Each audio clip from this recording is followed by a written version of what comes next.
Welcome back to another episode of Living the Standard, the podcast for those who refuse to settle for average.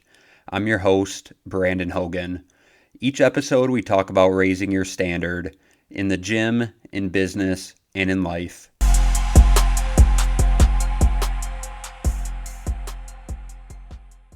Today, I want to share a story that happened just the other day that wasn't planned, but I want to share with you because I believe it's an important one. It was one of those moments you don't expect and sort of hits you in a way that really makes you stop and think. And it actually ties into the story I mentioned back in episode 3, the one about the mountain man in the Rocky Mountains who changed my whole life perspective, which I haven't forgotten about, and I will be diving into that experience next episode. But back to the story for today.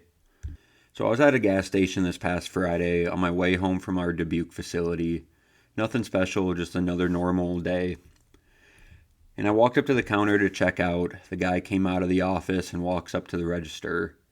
He looks at me and says something along the lines of, "Man, I wish I could take your health and put it into me." At first I kind of paused because I never really expected him to say something like that to me. But I looked up at him and told him, "It's never too late to make a change in your life." He then calmly told me that he had cancer. The way he said it, it felt like he had already accepted it and was waiting for it to get only worse. He said he's still happy with his life, but he just wishes he would have taken better care of his body throughout the 53 years of his life. And that struck me, because that is something you hear way too often. People who say they wish they would have taken care of themselves sooner, but now it's too late. So I responded to him, something I truly believe in. There's still time to make changes to give your body a fighting shot. It's never too late, and there is so much new research out there of things you can try to do, but you can't quit. You got to stay positive and do what you can to give yourself a fighting chance. Maybe my response to him is just the optimistic side of me, but I genuinely believe that. To me, it's like, yes, the situation sucks that you're in. Yes, maybe you didn't take care of your body before and you have some regrets. But what good does giving up do?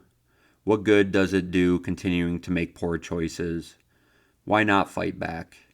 Why not look for solutions? Why not try and do everything in your power to improve your health and give your body a fighting chance? Because the truth is, life is a blessing. Every day you wake up is a gift. And you don't really realize how valuable health is until you lose it. So why wouldn't you want to give yourself a real chance to live as long and as strong as possible? Why wouldn't you want to be in your 80s or 90s and still able to move, still able to live independently, still able to play with your grandkids, still able to enjoy life? I hear people all the time talk about being old means weak, sick, and broken. And a lot of the major health issues people face later on in life are preventable, or at least massively reduced if they just take care of their body. And listen, I'm only 29, almost 30. I get that I'm young, but I'm working on my body right now so that as I get older each day, I'm still functional, I'm still moving well, and I still am living life to the fullest. This is far from impossible, and I just think it's something everyone should think about. Because you only get one body and you only get one life. And whether you're 15, 30, 50, 70, it's never too late to start doing something that moves you in the right direction. So whatever you're facing right now, whether it's being sick, having regret, stress, pain, or just feeling stuck, fight with everything you got to change your life for the better. The guy at the gas station was a reminder to me, and I hope it's a reminder to you as well. That life is short, your health matters, your choices matter, and no matter what life throws at you, you are still able to control what you can do today. Don't wait until life forces you to change. Start right now, right here, right now. Thank you for listening. If this episode hits home, please share it with someone who needs to hear it. Until next time, keep living the standard.